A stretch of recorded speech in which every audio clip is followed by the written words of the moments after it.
परमेश्वर का दया हम सब लोगों के ऊपर में है, इसलिए हम आज जिंदा है। बहुत लोग आज को नहीं देखा, पर हम आज जिंदा है बोलते तो ये केवल परमेश्वर का महान दया और कृपा है। हम परमेश्वर को हर पल धन्यवाद करना है, क्योंकि हमको इतना प्यार किया, इतना ख्याल किया और इतना दिनों के लिए हमको संभाला। इसलिए हम पूरा मन से, दिल से हम परमेश्वर को धन्यवाद करना है। आमीन। कि परमेश्वर का काम उनका वचन के द्वारा होते हैं। कि परमेश्वर पहले उनका आवाज को दिलाते हैं, उनको वाणी को बोलते हैं, उनका वचनों को बोलते हैं और उस वचन के अनुसार में परमेश्वर काम करता है। कि परमेश्वर नीतिमान है, उनका नीति के अनुसार में, उनका वचन के अनुसार में तो परमेश्वर काम करता है। और परमेश्वर का वचन उनका समयों के अनुसार में पूरा होता है। और जो परमेश्वर ने योजना रखा, जो परमेश्वर ने उद्देश्य को उनका वचन के द्वारा बोला, वो उद्देश्य जरूर पूरा होगा। उसको कोई भी नहीं रोक सकते हैं। और जो परमेश्वर का कामों के ऊपर में कोई हथियार काम नहीं करेगा, जहां पर जो परमेश्वर का शक्ति दिखाई दे रहा था। ये विषय हम यीशु मसीह का जन्म के अंदर में हम देखते हैं। एक महत्वपूर्ण विषय जो आपका जीवन में जरूर मालूम होना है कि यीशु मसीह का जन्म कैसे हुआ है। ये जानने के द्वारा आपका जीवन जरूर बदलाव होगा। ये तो निश्चय रीति में मैं आपके सामने ये विषय को बोल रहा हूं कि आपका जीवन में जरूर बदलाव दिखाई देगा। आपका आंतरिक जीवन जरूर बदलाव होगा। एक जो विषय है जो आपको जानकारी मिलने से आपका अंदर का जीवन को जरूर बदलाव दिखाई देगा, वो तो यीशु मसीह का जन्म के बारे में। क्योंकि यीशु का जन्म ये आप जानने के द्वारा आपका अंदर में, यदि आप विश्वास करें या ना विश्वास करें, आपके अंदर में आपका आत्मा है, उस आत्मा के अंदर में परमेश्वर का काम होते हैं। उस आत्मा के अंदर में परमेश्वर का नया काम दिखाई देता है। उस आत्मा के अंदर में परमेश्वर नया जन्म को लेकर आते हैं। और ये काम केवल परमेश्वर ही कर सकते हैं। पर कब करेगा मालूम? जब आप सुसमाचार सुनेगा। यीशु कौन है? यीशु क्यों इस दुनिया के अंदर में आया? यीशु मसीह जो परमेश्वर का पुत्र इस दुनिया के अंदर में आने का मुख्य उद्देश्य क्या है? यदि आप जानते हैं और यदि आप ध्यान से सुनते हैं, यदि आप स्वीकार करते हैं और यदि आप मानते हैं और आपका मुंह से बोलते हैं, यस, हाँ सही है, जो वचन जो लिखा हुआ है और उस वचन के अंदर से जो प्रकाशन जो हम सुन रहे हैं ये सही है, हम इसको स्वीकार करेंगे। और स्वीकार करने से आपका आत्मा के अंदर में बड़ा काम, नया काम, एक आश्चर्य काम आपका आत्मा के अंदर में परमेश्वर करता है। और इसके द्वारा आपका संबंध परमेश्वर के साथ में फिर से जुड़ेगा। इसका मतलब क्या है? इसका मतलब है कि अभी तक आपने परमेश्वर का आवाज को नहीं सुना, आपने परमेश्वर के साथ में चलने का अनुभव नहीं है, आपको परमेश्वर का हृदय के अंदर में क्या विचार हो रहा था आपको मालूम नहीं है कि परमेश्वर आपको क्या दिखाना चाहते हैं आपका जीवन के अंदर में, आपके ऊपर में जो परमेश्वर का उद्देश्य है उसको आपसे बात करना चाहते हैं। आप नहीं सुन सकते हैं, आप नहीं देख सकते हैं, आप परमेश्वर के साथ में संबंध में नहीं चल सकते हैं। क्योंकि एक जो विषय है जो आपको और परमेश्वर को अलग कर दिया, वो तो पाप है। मनुष्य पाप करने की वजह से वो परमेश्वर से दूर हो गया। आप कितना भी अच्छा व्यक्ति होने दो, आप शायद अच्छा कामों करने वाला व्यक्ति हो सकते हैं, गरीबों को खाना देने वाला लोग हो सकते हैं, पर फिर भी यदि मैं आपके सामने एक प्रश्न पूछूं कि आपके अंदर में पाप नहीं है, आपके अंदर में एक भी पाप नहीं है, तो आप बोलेगा नहीं, मैं तो एक तो पाप तो कर चुका हूं करके आप बोलते हैं। वो क्या है मालूम? वो अपराध का मन है। हमारा मन के अंदर में हमको विचार आते हैं कि हम अपराधी है, हम तो पाप कर चुका है, हमारे अंदर में पाप है। और ये पाप को निकालने के लिए आप और मैं या मनुष्य कितना भी कोशिश करते हैं, हमने बहुत कोशिश किया, हमने इधर गया उधर गया, हमने बहुत काम किया, बहुत अच्छा काम किया होगा, बहुत हमने प्रयास किया, प्रयत्न किया ये पाप को निकालने के लिए, पर शायद हमारा जो चमड़ा के ऊपर में जो धूल है उसको निकालने के लिए हमने कोशिश किया और धूल निकल गया होगा, पर हमारा अंदर में जो धूल है, अंदर में जो मिट्टी का जो जीवन है, जो पाप का जो जीवन है, जो मृत्यु का अनुसार का जो जीवन है, उसको कोई भी नहीं निकाल सकते हैं। और उसको निकालना है तो ये केवल परमेश्वर के लिए ही साध्य है। कुछ काम मनुष्य कर सकते हैं पर सब काम नहीं कर सकते हैं, सब काम नहीं कर सकते हैं, सब काम केवल परमेश्वर कर सकते हैं। और जो काम आप नहीं कर सकते हैं वो काम केवल यीशु कर सकता है। इसलिए जो असाध्य है आपके अंदर में, उसको साध्य के अंदर में लेकर आना है। तो जो आपके अंदर में पाप है उसको नहीं निकाल सकते हैं।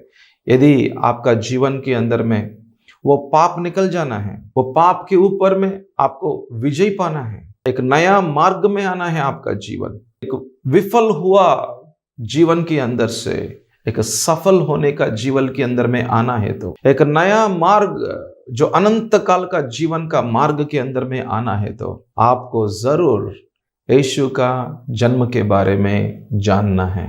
इसलिए आज हम एक महत्वपूर्ण विषय को आपके सामने रखना चाहते हैं। तो हमको बाइबल को खोलना पड़ेगा। हम बाइबल के अंदर में मत्ती सुसमाचार जो पहला अध्याय 18 पद से लेके हम देखने के लिए जा रहे हैं। आपके पास में बाइबल होते तो जरूर बाइबल को खोलना और मत्ती सुसमाचार का पहला अध्याय 18 पद को हम पढ़ेंगे। अब यीशु मसीह का जन्म इस प्रकार से हुआ कि जब उसकी माता मरियम की मांगनी यूसुफ के साथ हो गई तो उनके इकट्ठे होने के पहले से वह पवित्र आत्मा की ओर से गर्भवती पाई गई। देखना, यीशु मसीह का जन्म इतिहास के अंदर में बहुत प्रामुख्य विषय है कि ऐसा इतिहास के अंदर में ऐसा जन्म नहीं हुआ है। देखना, यहाँ पे जो यूसुफ और मरियम जो मांगनी हुआ, एंगेजमेंट हुआ,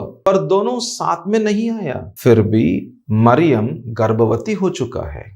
ये कैसे होते हैं? ये तो असंभव का विषय है। इतिहास के अंदर में ऐसा एक विषय नहीं दिखाई दिया, ऐसा विषय नहीं दिखाई देता है। इतिहास के अंदर में, हिस्ट्री के अंदर में ये विषय ऐसा हुआ कि ये वास्तविक विषय है।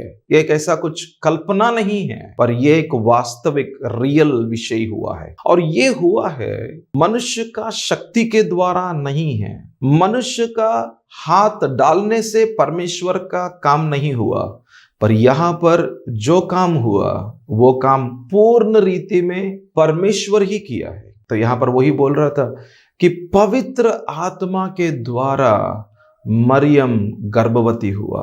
इसको सुनते तो हमको विश्वास नहीं हो सकते हैं। मैं तो खुद एक डॉक्टर हूं, I am a medical professional, मैं डॉक्टर का काम करता हूं, एक फिजिशियन हूं, मैं एक टीचिंग फैकल्टी के अंदर में मैं अभी काम कर रहा हूं, मैं उपदेशक हूं। मैं तो ये विषय को सुनते तो मेरा मन स्वीकार नहीं कर सकते हैं। ये बहुत अचंभित विषय है या मेरे मन का बाहर का विषय है। पर जब भी हम परमेश्वर का वचन के पास में आए तो हम एक छोटे बच्चों के समान में आना बहुमूल्य है। छोटे बच्चों की रीति में आना है हमको परमेश्वर का वचन के पास में आते तो, क्योंकि हम कितना भी बड़ा हो, हम कितना भी बड़ा डॉक्टर हो सकते हैं या साइंटिस्ट हो सकते हैं, हमारा पास बहुत ज्ञान हो सकते हैं, बुद्धि हो सकते हैं, समझ हो सकते हैं, विवेचन हो सकते हैं, हमारे अंदर में बहुत प्रकार का जो लॉजिक बोलते हैं, लॉजिकल माइंड बोलते हैं,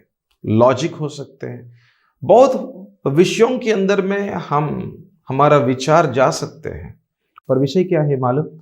पर जब हम ऐसा परमेश्वर का सामने आते हैं, परमेश्वर महान है, उनका ज्ञान के सामने हम कौन है?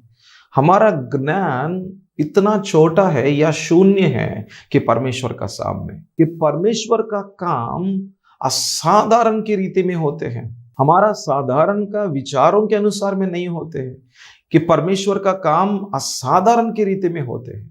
तो यहाँ पर वही बता रहा था कि पवित्र आत्मा के द्वारा मरियम गर्भवती हुआ। इसका मतलब परमेश्वर उनका वचनों को उनका आत्मा के द्वारा उसको काम में लेकर आएगा।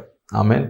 हजारों सालों के पहले हम पुराना नियम में देखते हैं बाइबल को दो भाग कर दिया। तो बाइबल के अंदर में हम दो भाग को देखते हैं, एक तो पुराना नियम है और दूसरा तो नया नियम है। जो पुराना नियम के अंदर में जो शब्द बोला गया, जो भविष्यवाणी बोला गया यीशु के बारे में, वो भविष्यवाणी यहाँ पर पूरा हो रहा है। जो वाणी परमेश्वर का मुंह से निकला, वो वाणी को परमेश्वर की आत्मा यहाँ पर पूरा कर रहा है। यहाँ पर एक बड़ी प्रकाशन को आपके सामने रखना चाहते हैं। जो परमेश्वर बात करते हैं उसका काम उनका आत्मा, जो परमेश्वर बात करते हैं उस वचन के अनुसार का काम पवित्र आत्मा उसको पूरा करता है।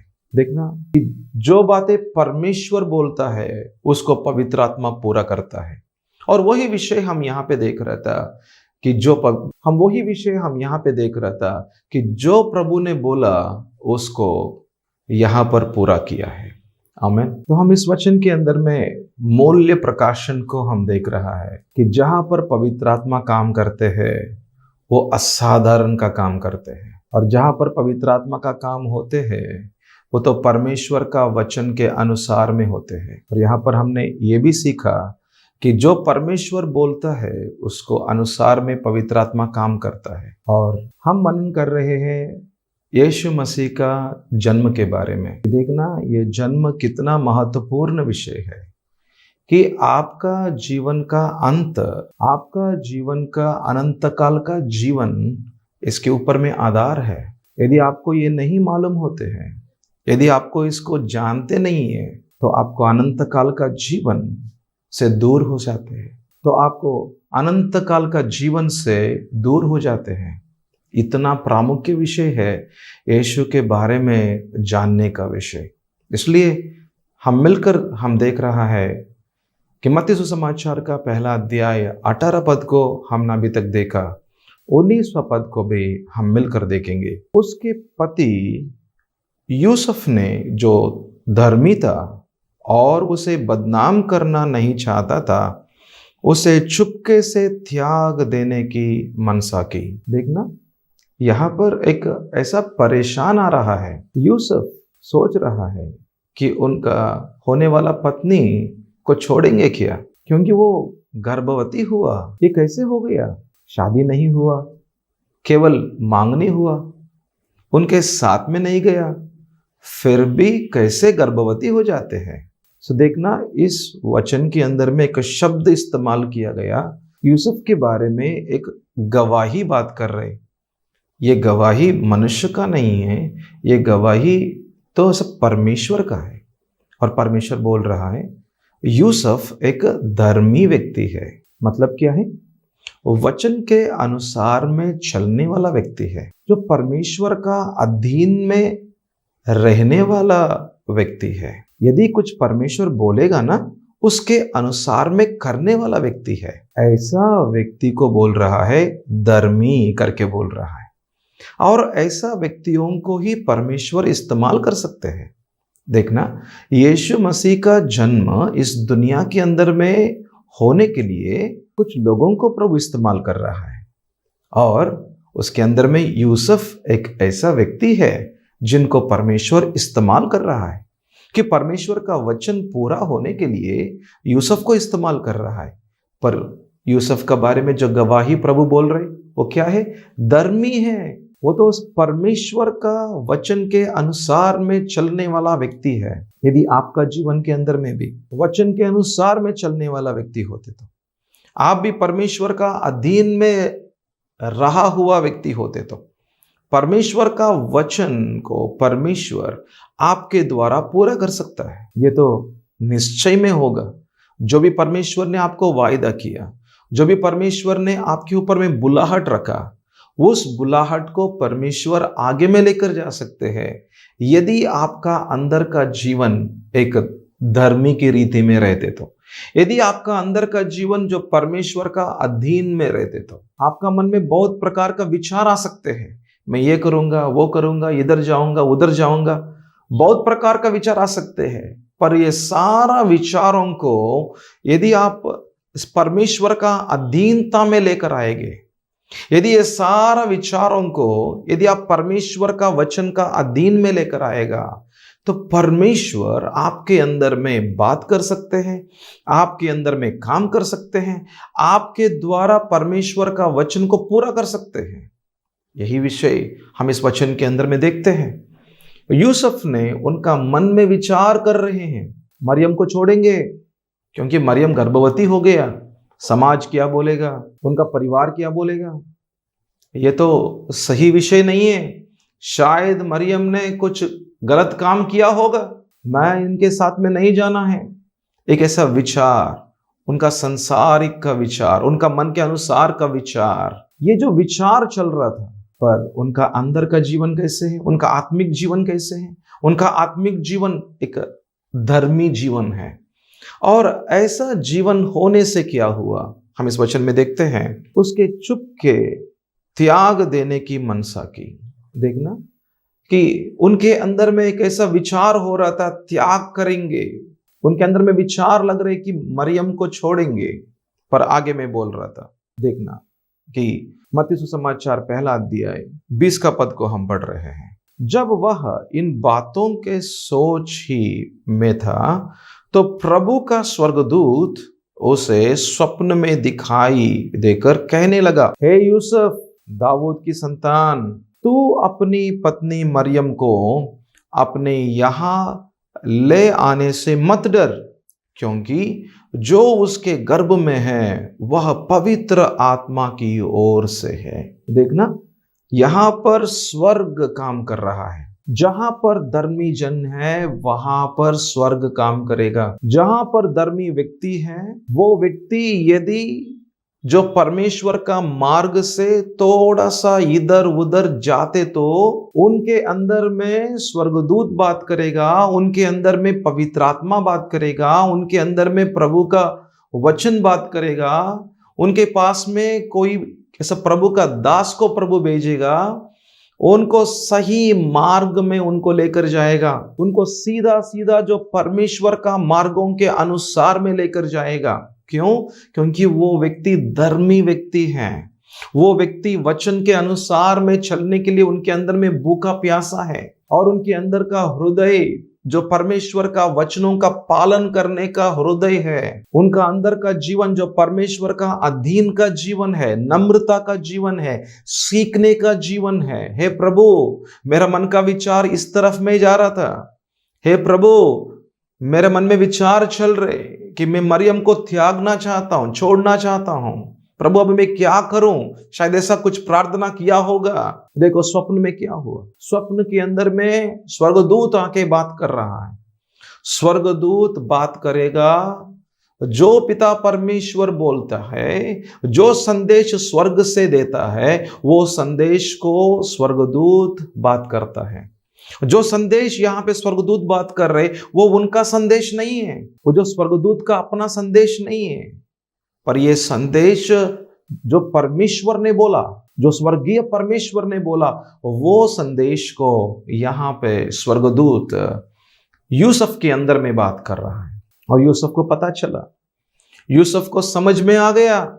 देखो, उनका मन का विचार और परमेश्वर का योजना बहुत अलग है। और देखो आगे में क्या हुआ है, तो हम पढ़ रहा है कि मत्ती सुसमाचार के पहला अध्याय हम 21वां पद को पढ़ रहा है। वह पुत्र जनेगी और तू उसका नाम यीशु रखना, क्योंकि वह अपने लोगों का उनके पापों से उद्धार करेगा।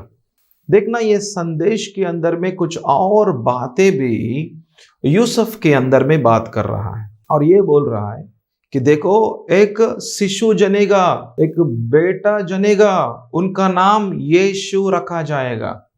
एक बेटा जनेगा करके बोल रहा है, उनका नाम भी बोल रहा है, और आगे में क्या होते हैं बोल रहा है। और ये जो जन्म हुआ, ये तो एक पाप से नहीं हुआ, पर मरियम गर्भवती हुआ, वो तो पवित्र आत्मा का काम से हुआ। देखना कितना स्पष्ट रीति में सच्चाई किया है, वो तो सीधा परमेश्वर यूसुफ के अंदर में बात कर रहा है। सच्चाई हमारी अंदर में प्रकट होगा जब परमेश्वर बात करते। तो जब मनुष्य बात करते हैं उसके अंदर में सच्चाई प्रकट नहीं होगा। यूसुफ भी विचार कर रहा था, वो तो परिस्थितियों के अनुसार में जो हुआ है उसके अनुसार में विचार कर रहा था, उसके अंदर में सच्चाई नहीं है। इसलिए इस दुनिया के अंदर में जो लोग उनका मन के अनुसार में बात करते हैं, जो देखते हैं, जो सुनते हैं, उसके अनुसार में बात करते हैं, उसके अंदर में सच्चाई नहीं होते हैं। जो बातें जो आत्मा बात करते हैं, जो बातें स्वर्ग बात करते हैं, उसके अंदर में ही सच्चाई होते हैं, उसके अंदर में ही 100% सच्चाई होते हैं। और सच्चाई क्या करेगा? मार्ग दिखाएगा। और वो मार्ग में क्या मिलेगा? शांति मिलेगा। उस मार्ग के अंदर में समाधान मिलेगा। उस मार्ग के अंदर में परमेश्वर का योजना पूरा होगा। इसलिए हमारा मन का अनुसार में नहीं चलना है, या हमारा सारा विचारों को हमको क्या करना है? हमको परमेश्वर का अधीनता में लेकर आना है। इसलिए जो आप देखते हैं, जो आप सुनते हैं, उसके अनुसार में न्याय मत करो, वो न्याय सही नहीं होगा। जो विषय जो परमेश्वर बात करते हैं उसके अंदर में ही सच्चाई है। और ये सच्चाई को स्वर्गदूत ने यूसुफ के अंदर में बात किया। आगे में क्या हुआ देखेंगे, 22 पद को पढ़ेंगे। यह सब कुछ इसलिए हुआ कि जो वचन प्रभु ने भविष्यवक्ता के द्वारा कहा था वह पूरा हो। देखना, ये सब कुछ क्यों हो रहा था?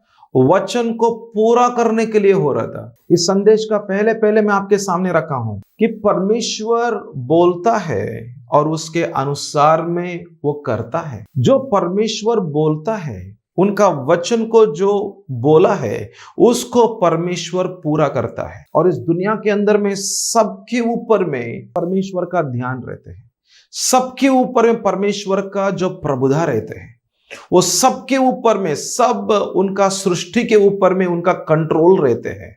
वो तो किसी को कहां से भी निकाल के वो दूसरा जगह में लेकर जा सकते हैं, कुछ भी कर सकते हैं, राजाओं को बदलाव कर सकते हैं, राजाओं के द्वारा आज्ञा को लेकर आ सकते हैं, और कहां कहां से लोगों को एक दूसरा जगह में लेकर आ सकते हैं, और स्वर्गदूतों को भेज सकते हैं, और हर रुकावटों को निकाल सकते हैं, ताकि परमेश्वर का वचन वो पूरा हो। आमीन।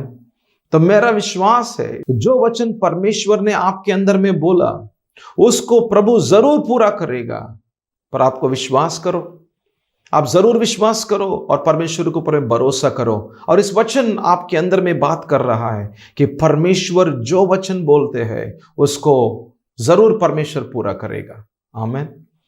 और आगे मैं देख रहा था कि हम मत्ती सुसमाचार का पहला अध्याय हम 23 पद को हम पढ़ रहा है कि देखो, एक कुंवारी गर्भवती होगी और एक पुत्र जनेगी और उसका नाम इम्मानुएल रखा जाएगा, जिसका अर्थ यह है परमेश्वर हमारे साथ। देखना कि परमेश्वर मनुष्यों के बीच में आ चुका है। एक बड़ी सच्चाई है कि परमेश्वर जो यीशु मसीह, जो परमेश्वर का पुत्र, वो इस दुनिया के अंदर में एक मनुष्य के समान में, एक मनुष्य की रीति में इस दुनिया के अंदर में आया और मनुष्यों के बीच में निवास करने के लिए आया। क्यों?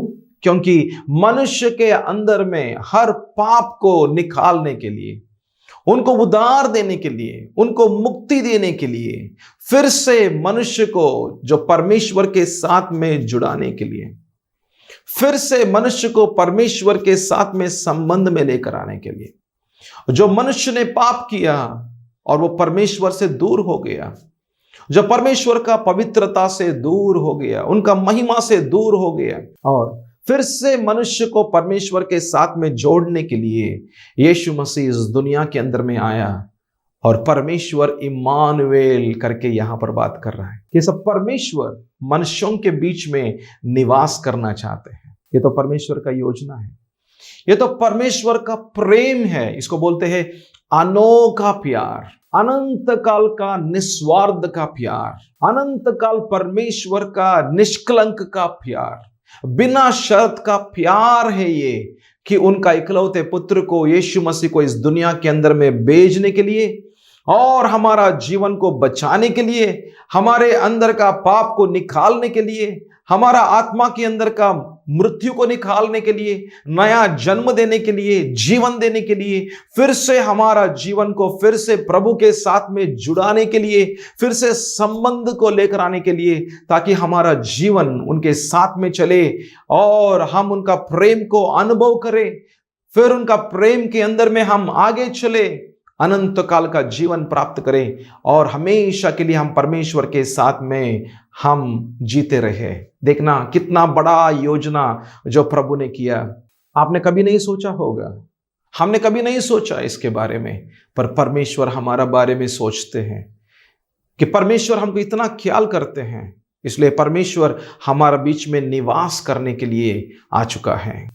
कि हम देखेंगे मत्ती सुसमाचार का पहला अध्याय, हम 24 पद को देख रहा है। सो यूसुफ नींद से जाकर प्रभु के दूत की आज्ञा अनुसार अपनी पत्नी को अपने यहां ले आया। एक बड़ी बात इसके अंदर में है। यूसुफ नींद से उठा और जो उनका नींद के अंदर में जो बातें जो प्रभु की ओर से सुना, जो स्वर्गदूत ने बात किया उनके अंदर में, उन बातों के अनुसार में वो आगे चला।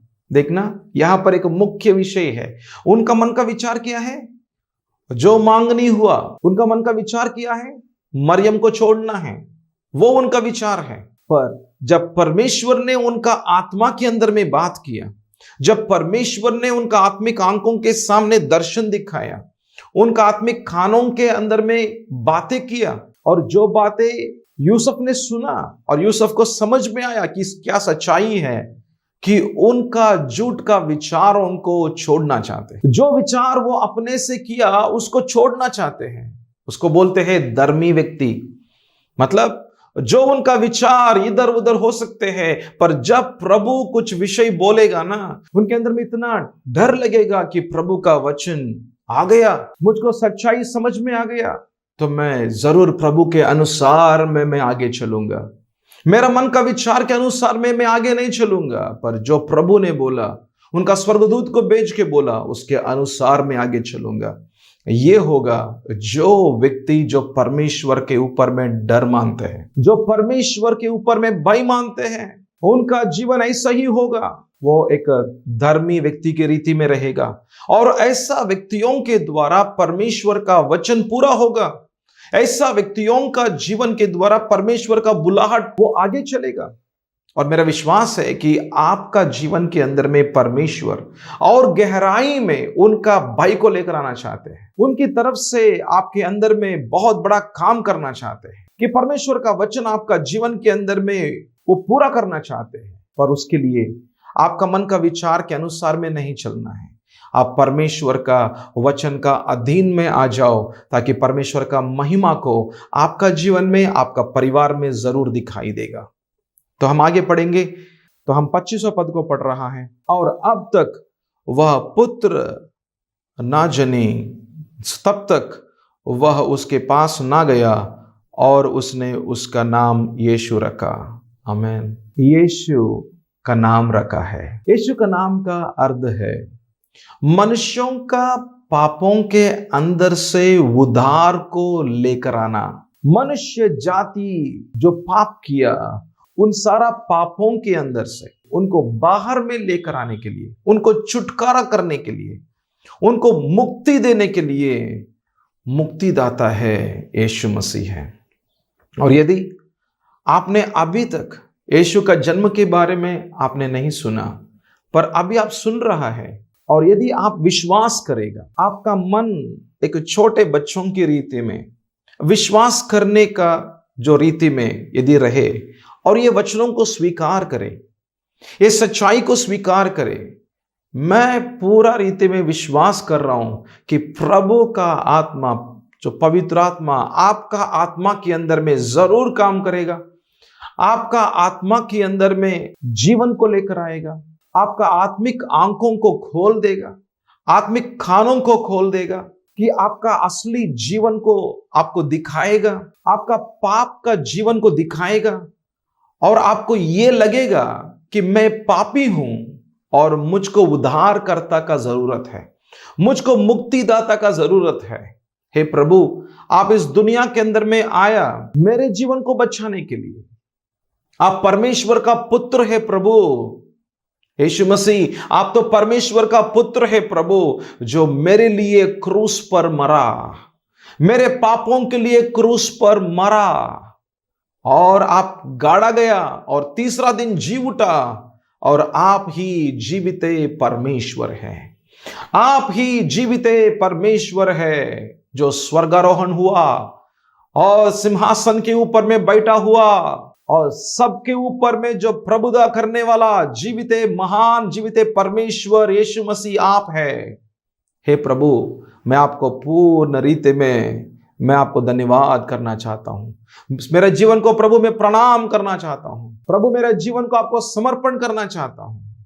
यदि आप ऐसा बोल रहा है तो आप जरूर मेरे साथ में इस छोटे प्रार्थना के अंदर में एक ही भवन होना, आंखों को बंद करना, हम एक छोटा सा प्रार्थना करेंगे।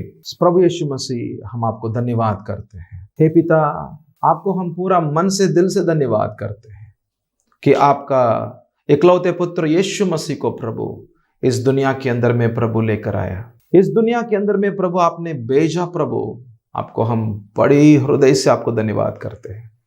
यीशु आने से प्रभु मेरा जीवन बदल गया।